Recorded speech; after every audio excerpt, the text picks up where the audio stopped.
The gallery was a sprawling space, a combination of minimalist white walls and glass displays that held art pieces so expensive and avant-garde that only the most elite in the world could appreciate them. It had a kind of sterile elegance, the kind that said, if you need to ask how much, you can't afford it. And inside, amongst the hushed conversations and clinking glasses of champagne, was a man who exuded the kind of superiority that only comes with years of success. His name was Richard Langley, and he ran Langley Art Gallery, one of the most prestigious art spaces in the city. Richard was a man who had built his reputation on discovering emerging artists whose work had a unique, often baffling appeal to collectors, but above all, artists who had the kind of pedigree that made their work worth something more than just paint on a canvas. It was about exclusivity, about making art an investment, not a passion. Today, Richard stood in his gallery, admiring a collection of abstract works by a famous contemporary artist. He made a mental note to increase the asking price on one particular piece. After all, if a celebrity had purchased it, it was automatically worth more. He was in his element, discussing the nuances of the work with a couple of his regular high-end clients when the doorbell above the gallery entrance chimed, signaling a new visitor. Richard didn't need to look to know who it was. He could always tell when someone was out of place. The faint scent of something different hung in the air. The visitor was a young black man, dressed simply in a worn jacket and jeans, carrying a heavy portfolio under his arm. His presence contrasted starkly with the high-end fashion of the crowd, but what caught Richard's attention more was the portfolio. In a place like this, a portfolio usually meant that someone thought their work was good enough to be considered, though more often than not, it wasn't. Richard stifled a small, condescending smile. Another hopeful artist looking for validation, probably with nothing more than sketches of half-baked ideas. "Can I help you?" Richard asked, not even bothering to look up as he adjusted his tie, already assuming the young man was out of his depth. The artist stood still for a moment, unsure of how to approach the conversation. He had been here before, countless times, facing people who couldn't see beyond their own preconceptions. He took a breath, straightened his shoulders, and stepped forward. "I have some pieces I'd like you to see," the artist said, his voice steady but tinged with nervousness. His name was Elijah Green, and he was tired of being dismissed by people like Richard, people who never gave him a chance just because of his appearance. People who didn't take the time to understand the story behind the work. Richard, still not fully looking up, gave a dismissive wave toward the counter. "Leave it there, I'll take a look in a bit. I've got a lot going on right now," he said with a tone that suggested he wasn't interested in any artist who wasn't already in name. To him, the gallery wasn't a place for new ideas, it was a marketplace for people who already had proven themselves. Elijah hesitated, but only for a second. He had been prepared for this. The art world was full of men like Richard, men who didn't appreciate true creativity, who only cared about what could be sold. Still, he didn't come all this way to be ignored. "I think you should see them now," he said, his voice more forceful now, but still respectful. "I'm confident they'll catch your attention." Richard finally looked up, raising an eyebrow. He didn't expect the artist to be so bold, most artists just crumbled under the weight of his reputation. He could see the hunger in the young man's eyes, but hunger alone didn't make good art. "All right," Richard said, sighing as he leaned back in his chair. "Let's see what you've got." Elijah placed the portfolio on the table between them, and Richard glanced at the cover. There was no name, no logo, just the image of a rough-looking, weathered sculpture. It looked strange, raw, like something one might find in a street artist's market, not a gallery of his caliber. He opened the portfolio and flipped through the pages quickly, barely giving each piece a second glance. He didn't see any worth. What he saw were abstract shapes, bold colors that seemed out of place, and images that didn't match the high standards of the other works in his gallery. Most of them looked like they could have been painted by a child with no formal training. "These are interesting," Richard said, his voice laced with sarcasm. "But I don't think they're quite the fit we're looking for here." Elijah felt his chest tighten, but he refused to show any frustration. This was nothing new. He had been here before, again and again. It was always the same. Art critics and gallery owners didn't want to take a chance on him because of his style, because he wasn't following the trends they were all so comfortable with. But Elijah knew the value of his work. He knew the power it had, the way it could make people feel something raw and real. "You're dismissing them too quickly," Elijah said, holding Richard's gaze firmly. "I've worked years to create something that speaks to people, something that will be remembered. You're missing it. You're missing the story behind it." Richard chuckled, clearly amused by the young artist's confidence. He leaned forward, giving Elijah a patronizing smile.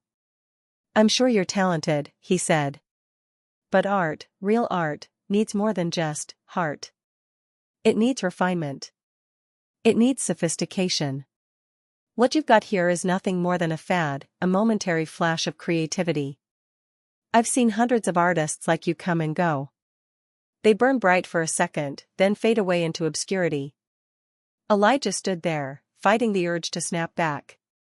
Instead, he simply nodded. "I understand. Thank you for your time." Without another word, he gathered the portfolio and turned to leave. But as he walked toward the door, Richard's voice stopped him. "Good luck," Richard called out, the words sounding more like an afterthought than anything genuine. "You'll need it." As the door chimed again and Elijah stepped out into the cold, he didn't feel defeated. He was used to this. He had come to expect it. But he had a plan, a vision. And he knew that the world would eventually see what Richard couldn't. They just needed to be shown.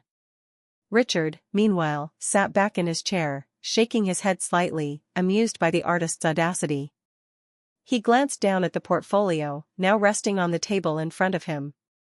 The pieces were far from impressive, and he didn't even think about them again as he turned his attention back to his buyers, who were more than happy to spend their money on works that had already been proven. For Richard Langley, art was about what was sellable, not what was meaningful. Elijah Green walked away from Langley Art Gallery with his head held high, though his heart weighed heavy with frustration. The gallery's polished exterior, its sterile halls filled with high-priced art that seemed to mock every artist like him, had been just another cold reminder of the walls he'd always run into in the art world. Richard Langley's dismissive attitude wasn't new to him, it was something he'd encountered countless times. But this time it felt different. There was something about that moment, that smug dismissal, that lit a fire inside him. He wasn't going to let it end like this. He had more to prove, not just to people like Richard Langley, but to himself. The streets outside the gallery were busy with people rushing through their daily routines, but Elijah barely noticed. His mind was elsewhere, replaying the interaction, searching for ways to turn it into something positive. He had walked into that gallery with a vision of grandeur, hoping that someone would finally see the depth of his work, but instead, he was reminded once again of how hard it was to break into a world that didn't seem to want him. But Elijah wasn't going to let his work die quietly in a dusty corner of his studio. His art wasn't just about creating things to look at, it was about telling a story, making people feel something. He'd been taught from an early age to create with his heart, to paint not for the critics, but for himself. His pieces were filled with layers of meaning, echoes of his life experiences, the culture of his community, and a vision of a future he desperately wanted to see, a future where people could appreciate art for what it was, not for how much money it could make. He'd spent years honing his craft, sketching, painting, experimenting. While his bank account remained empty, his portfolio grew stronger. What started as a hobby in his small apartment had transformed into a full-blown obsession. Each brushstroke carried emotion. Each color choice had a purpose. His work was raw, unpolished, and yes, at times, a little rough around the edges. But that was the beauty of it. It wasn't meant to fit into the conventional boxes of art galleries. It was meant to stand out, to demand attention, to challenge the way people thought about art in general. After leaving the gallery, Elijah didn't head home. He had a meeting with a mentor, someone who had always believed in his potential. An elderly black artist named Harold Jenkins, who had spent decades navigating the oppressive structures of the art world, was one of the few people who truly understood Elijah's struggles. Harold had been through the same battles in his youth, fighting to get his work seen and respected, only to be sidelined by those who didn't understand his message. Elijah entered Harold's small studio, which was cluttered with canvases, paint jars, and brushes. The walls were covered with work that ranged from intricate portraits to abstract landscapes. Every piece told a story, Harold's own journey through the decades of being an underappreciated artist. Harold was sitting at his workbench, sorting through old brushes, when Elijah arrived. He looked up, his face lighting up with a welcoming smile. Well, if it isn't the future of art himself. How'd the gallery go? Elijah shook his head, but he wasn't angry. There was a calmness in his eyes, a resolve that hadn't been there before. They didn't want it. They didn't want me. Harold stood up slowly, his old bones creaking as he walked over to a worn chair, motioning for Elijah to sit. I know that feeling well, Harold said softly, as though remembering his own battles. But you can't let that stop you, son. They don't see the value in what you're doing, that's their problem. Your work is worth more than they'll ever understand. Elijah sank into the chair, feeling a mixture of frustration and gratitude. I don't know what to do next. It's like they'll never give me a chance. Harold chuckled, shaking his head. You don't need their chance. You need your own. What you've got is rare, Elijah. You just have to find people who will recognize it. That conversation changed something inside Elijah. He knew that Harold was right. It wasn't about begging for someone to appreciate his art, it was about creating an opportunity for others to see it, and in turn, appreciating himself for the work he had done. He wasn't going to waste any more time trying to fit into someone else's definition of success. Determined, Elijah started working on a new set of pieces. This time, he would do things differently. He'd learned from his experience with Richard Langley, and now, he would take a bolder approach. Elijah was no longer just creating for the sake of art. He was creating for himself. His work would speak for itself, and he would let the art world come to him, not the other way around. With newfound energy, Elijah spent the next few months pouring himself into his craft. His studio became a sanctuary where he could express his deepest emotions. His work started to evolve. It grew more intricate, more experimental. He began combining traditional techniques with modern concepts, creating a fusion that had never been seen before. Each piece had a story, stories about his struggles as a black artist in a world that seemed determined to ignore him, stories about the untold histories of black culture, and stories about a future where art wasn't just for the elite, but for everyone. And it didn't take long for word to spread. One afternoon, Elijah received an email from a major art critic who had recently seen some of his pieces posted on an underground art forum. The critic was intrigued and wanted to meet him. Elijah didn't hesitate, he set up a meeting, this time with an entirely different mindset. He wasn't going into this meeting to beg for validation, he was going in to make a statement. At the meeting, Elijah sat across from the critic, who was visibly impressed by his work. The critic asked Elijah about his process, about the stories behind his pieces, and Elijah explained with passion and confidence. No longer was he the unsure artist looking for a break, he was a man who knew his worth, and the critic could see it. What you've created here, the critic said, nodding thoughtfully, is extraordinary. This is art that challenges conventions, art that's bold and necessary. I want to help you get your work seen by the right people. And just like that, Elijah's world began to shift. In the months that followed, his work was featured in prominent art publications, his pieces were shown at prestigious galleries, and, before long, the prices of his paintings skyrocketed. He had finally made a name for himself, not because he had begged anyone to notice, but because he had remained true to his vision. People started to take him seriously, and his art, once dismissed as a fad, became a cornerstone of modern artistic expression. It wasn't long before major collectors were bidding for his pieces at auctions, and the young black artist, who had once been rejected by the likes of Richard Langley, now stood on the other side of the table, negotiating multi-million-dollar sales. But even with all the success, Elijah didn't forget the lessons he had learned. his work was still about more than just money or fame. It was about creating art that spoke to people, about making a difference in the world of art. He wasn't just painting for collectors, he was painting for history. And as the world began to recognize his talent, Elijah knew one thing for sure: his journey had only just begun. The art world is a strange and fickle place. It doesn't care for the struggles or the quiet persistence of artists trying to make their mark.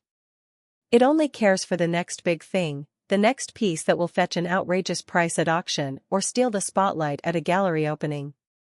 But one thing was certain: Elijah Green was no longer an unknown. He had become that next big thing, and the world was beginning to take notice. As the months went by, his works began to pop up in major exhibitions and art shows, gaining the attention of collectors who were hungry for the latest trend. But unlike the previous, superficial buzz around fleeting artists, there was something substantive about Elijah's work. It resonated with people. The raw emotion in each piece, the unapologetic message, the representation of a culture too often forgotten, his art had depth. One of the first major sales came at a renowned auction house, where his piece titled Echoes of Silence was put up for bid. It was a large canvas, dominated by sharp strokes of black and red, depicting a figure lost in a chaotic world of swirling patterns and fading colors. The bidding war was intense, with multiple high-profile collectors vying for the piece. Elijah had never imagined this would happen. He'd created the work with personal meaning, never expecting it to be worth so much. But as the numbers climbed, his heart raced. When the hammer finally fell, the final bid for Echoes of Silence was a staggering $4.5 million, a price that not only shocked Elijah but also reverberated through the art world.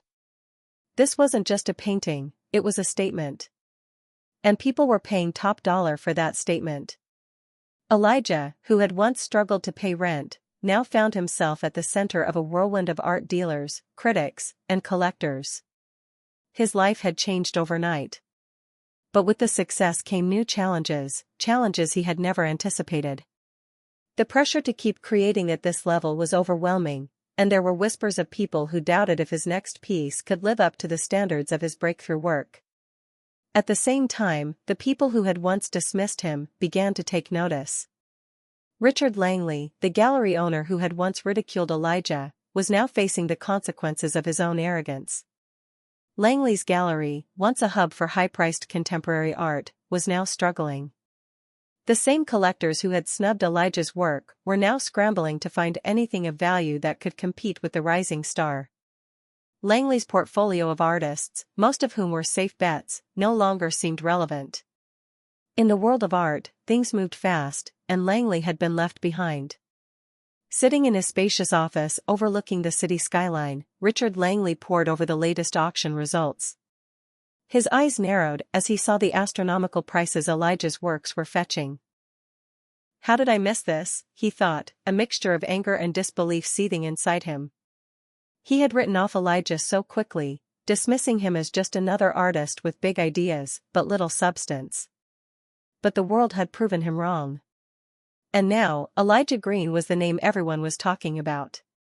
Richard clenched his fists and slammed them on his desk, startling the assistant who had been quietly filing papers in the corner. "Get me in touch with him." "Now," Richard snapped. He had to do something to salvage his reputation, to at least secure a piece of the profit Elijah's success was generating. He couldn't afford to let the artist slip away again. Within hours, Richard was on the phone with Elijah's new agent, a seasoned art manager who had quickly become a major player in the world of high-value art sales. "I want to discuss a potential collaboration," Richard said, his voice sounding far more cordial than it had been when they'd first met. "I've seen the numbers Elijah's been pulling in, and I think we can offer him the exposure he deserves. Langley Art Gallery has a long history of success, he could make a real impact with us." Elijah's agent was cautious, but intrigued. "Mr. Langley, I'm sure you understand that Elijah is no longer in need of validation. His work speaks for itself, and he's already in high demand. However, he's always open to exploring opportunities that align with his vision." Richard tried not to sound desperate, though the words were hard to mask. "I understand. but we're offering more than just exposure. We're offering a partnership that will give Elijah's work the platform it truly deserves. He deserves to be showcased alongside the greats. There was a pause on the other end of the line before the agent responded. I'll pass on the message to Elijah. We'll see if he's interested. Richard hung up the phone with a faint sense of hope, but deep down, he knew that he was in a race against time. The art world didn't wait for anyone, and Elijah's rising star was something he couldn't ignore. But this wasn't just about money, this was about pride. He had dismissed the artist, and now, he would have to beg for a chance to work with him. Meanwhile, Elijah was aware of the calls and offers that had been flooding in. He could sense the desperation in the art world, the sudden interest in his work that hadn't been there before. He could almost hear the collective gasp as people realized how valuable he had become. But unlike Richard Langley, Elijah wasn't interested in chasing after those who had once doubted him. He had found his own way, and now, he wasn't just a part of the system, he was the one reshaping it. Elijah met with his agent to discuss his next steps. I don't need Langley, he said firmly. I'm not interested in playing their game. My work doesn't belong to galleries that only care about making money off it. The agent nodded, understanding Elijah's perspective. I get it. But what about creating your own gallery, your own space, where you can show art that speaks to you and others like you? Elijah paused, thinking about the possibility. He had always believed in the power of art to connect people, to tell stories that hadn't been heard. Maybe it was time to create something new, something that reflected the kind of world he wanted to see. That evening, after the meeting, Elijah stood in front of his latest painting, a piece that reflected his own journey. It was a massive canvas filled with striking contrasts of color and form, depicting a figure breaking free from the confines of a cage. The painting felt like a personal victory, a representation of everything he had fought for. But he wasn't finished yet. He had more to say, and the world was finally listening. Elijah knew that his path forward wouldn't be easy. There were still challenges ahead, still people who would try to hold him back. But with every brushstroke, he was carving out his own space, creating the legacy he'd always known he could build. The artist who had once been overlooked, dismissed, and mocked had now become a force to be reckoned with. And he was just getting started. Elijah Green's life was no longer just about creating art, it was about shaping the world in which art could thrive. His meteoric rise in the art world had created waves, and now he was at the center of a revolution. The art community, once defined by a rigid hierarchy of galleries, auction houses, and well-established curators, was beginning to fracture and reshape. Elijah was a catalyst for that change. With the massive success of his first few exhibitions, Elijah decided it was time to take matters into his own hands. He had spoken with his agent about creating his own space, but now he was ready to make it a reality. Elijah was tired of seeing artists like him relegated to the margins of the art world, their voices silenced by wealthy elites who dictated what was worthy of being displayed. The vision for his gallery was bold, a space that not only showcased art, but empowered the artists whose work was often overlooked. Elijah wanted a gallery that could represent the culture and identity of the community that had shaped him. He would feature pieces that spoke to the struggles and triumphs of marginalized people, pieces that celebrated Black history and culture, and pieces that challenged conventional notions of what art could be. With this vision in mind, Elijah began to build a foundation for his new gallery, The Echo. He secured a location in the heart of the city, a rundown building with a raw, industrial vibe that matched the rebellious nature of the art he wanted to showcase. The space was nothing like the pristine, polished galleries of the elite. There were cracks in the walls, exposed beams, and unfinished floors. But to Elijah, it was perfect. He handpicked artists whose work reflected his vision, young creators, storytellers, and revolutionaries who dared to push boundaries. Some were Black, some were from other marginalized groups, and all of them had one thing in common: they refused to be ignored. They didn't want to paint pretty pictures for rich collectors. They wanted to create pieces that made people think, that challenged perceptions, that asked hard questions. The Echo wasn't just going to be another gallery, it would be a cultural movement. A platform for underrepresented voices, a place where art could provoke conversation and inspire change. The opening night of the Echo arrived faster than Elijah had anticipated. The gallery was packed, filled with art lovers, critics, curators, and collectors eager to see what he had created. But Elijah didn't want this to be just another night of wine and hors d'oeuvres in a sterile gallery. He wanted to make a statement. As guests mingled among the paintings, sculptures, and installations, Elijah stood at the center of the room, greeting people with a calm but confident smile. The air was thick with anticipation, as everyone was curious to see what kind of art this young black artist could bring to the table. The critics, who had once dismissed him, were now wondering if they had underestimated him, and if the Echo would be the next big thing in the art world. Elijah watched as people stopped in front of each piece, reading the descriptions, studying the textures and colors, lost in the messages the art conveyed. Some of the pieces were confrontational, others introspective, but all were designed to evoke emotion, to make people feel the weight of history, identity, and social issues. One of the standout pieces of the evening was a large, haunting portrait titled Unheard Voices. It depicted a woman with closed eyes, her face partially obscured by a veil of red and black paint. The background was chaotic, filled with images of protests, historical figures, and symbols of resistance. The piece was a statement on the silencing of black voices throughout history, a reminder that for too long, the stories of black people had been ignored, misunderstood, or erased altogether. The critics stood in front of it for what felt like an eternity, not knowing what to say. The painting was so raw, so unapologetic, that it left them speechless. Some of them tried to find the right words to describe it, but none of their typical jargon seemed adequate. They were witnessing something new, something revolutionary, and it forced them to confront the privilege that had allowed them to ignore voices like Elijah's for so long. As the night progressed, people continued to pour into the gallery, and the energy in the room grew electric. The conversation shifted from casual art appreciation to deeper discussions about the role of art in shaping society. The work on display was demanding that people think critically about the world around them, about the systems that perpetuate inequality, and about the power of art to create change. Elijah didn't just want his gallery to be a place where people admired beautiful paintings, he wanted it to be a space where people could engage in difficult conversations, where they could confront uncomfortable truths, and where they could leave with a sense of responsibility to make the world a better place. By the end of the night, the Echo had sold several pieces, but more importantly, it had achieved something Elijah had always dreamed of: it had ignited a movement.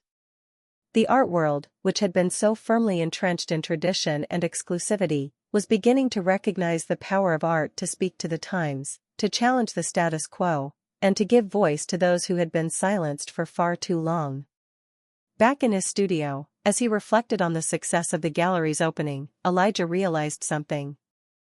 The art world had never been about making money, it had always been about making a difference. His work, his journey, and his vision had all been about creating something larger than himself. It wasn't just about proving the doubters wrong, it was about showing the world the untold stories that had always existed, but had never been given the space to be heard. And now, Elijah was ready to change the art world, one piece at a time. Elijah Green had become a sensation, but with fame came the inevitable backlash. The art world, for all its high-minded talk of freedom and creativity, was still very much a marketplace, and not everyone was ready for the changes he was bringing. The Echo was no longer just an art gallery, it had become a symbol of revolution, and revolutions were never welcomed with open arms, especially when they threatened the established order. Richard Langley, who had tried and failed to partner with Elijah earlier, was among the many who had underestimated the artist's vision. He watched in horror as the Echo gained momentum, drawing attention from artists, critics, and collectors alike. His own gallery, once known for high-profile exhibitions of elite artists, was now barely keeping its doors open. Langley had been too proud, too dismissive of Elijah's potential, and now the consequences of that arrogance were becoming clear. One evening, at a gala for a major art auction, Langley cornered Elijah in a quiet corner of the venue. His face was tight with frustration, his eyes cold. "I was wrong," Langley began, trying to keep his voice measured. You were right. Your work deserves a platform, and I want to offer you the opportunity to showcase it at my gallery. Let's put the past behind us and work together. Elijah looked at Langley, unblinking. He had heard this type of talk before, the sudden shift from dismissiveness to overtures of collaboration when it was clear that Elijah had achieved success beyond what Langley could have predicted. It was as if Langley couldn't fathom the idea that Elijah didn't need him, didn't need his old-fashioned gallery, or his connections. I don't need your platform, Elijah said, his voice firm. I built my own. If you want to understand what I'm doing, look at what's happening here. He motioned around the room, where the energy was palpably different. People were engaged in meaningful conversations, discussing not just the art, but its significance. This was what Elijah had created. And Langley's polished, sterile gallery could never replicate it. Langley stood frozen, visibly stung by Elijah's words. You'll regret this, he spat, before turning on his heel and walking away. But Elijah wasn't worried. His vision was bigger than any one person, bigger than any gallery, even one as prestigious as Langley's. The echo was growing stronger with each passing day, and people were beginning to take notice of what it represented. This wasn't just art, it was a movement. Yet, despite his rising success, the challenges didn't stop. Not everyone was ready for the way Elijah's work forced them to confront uncomfortable truths about race, privilege, and the state of the world. Some art critics praised his vision, while others ridiculed it as too political, too provocative. There were even whispers that Elijah's work was divisive, a label he had never asked for but would never shy away from.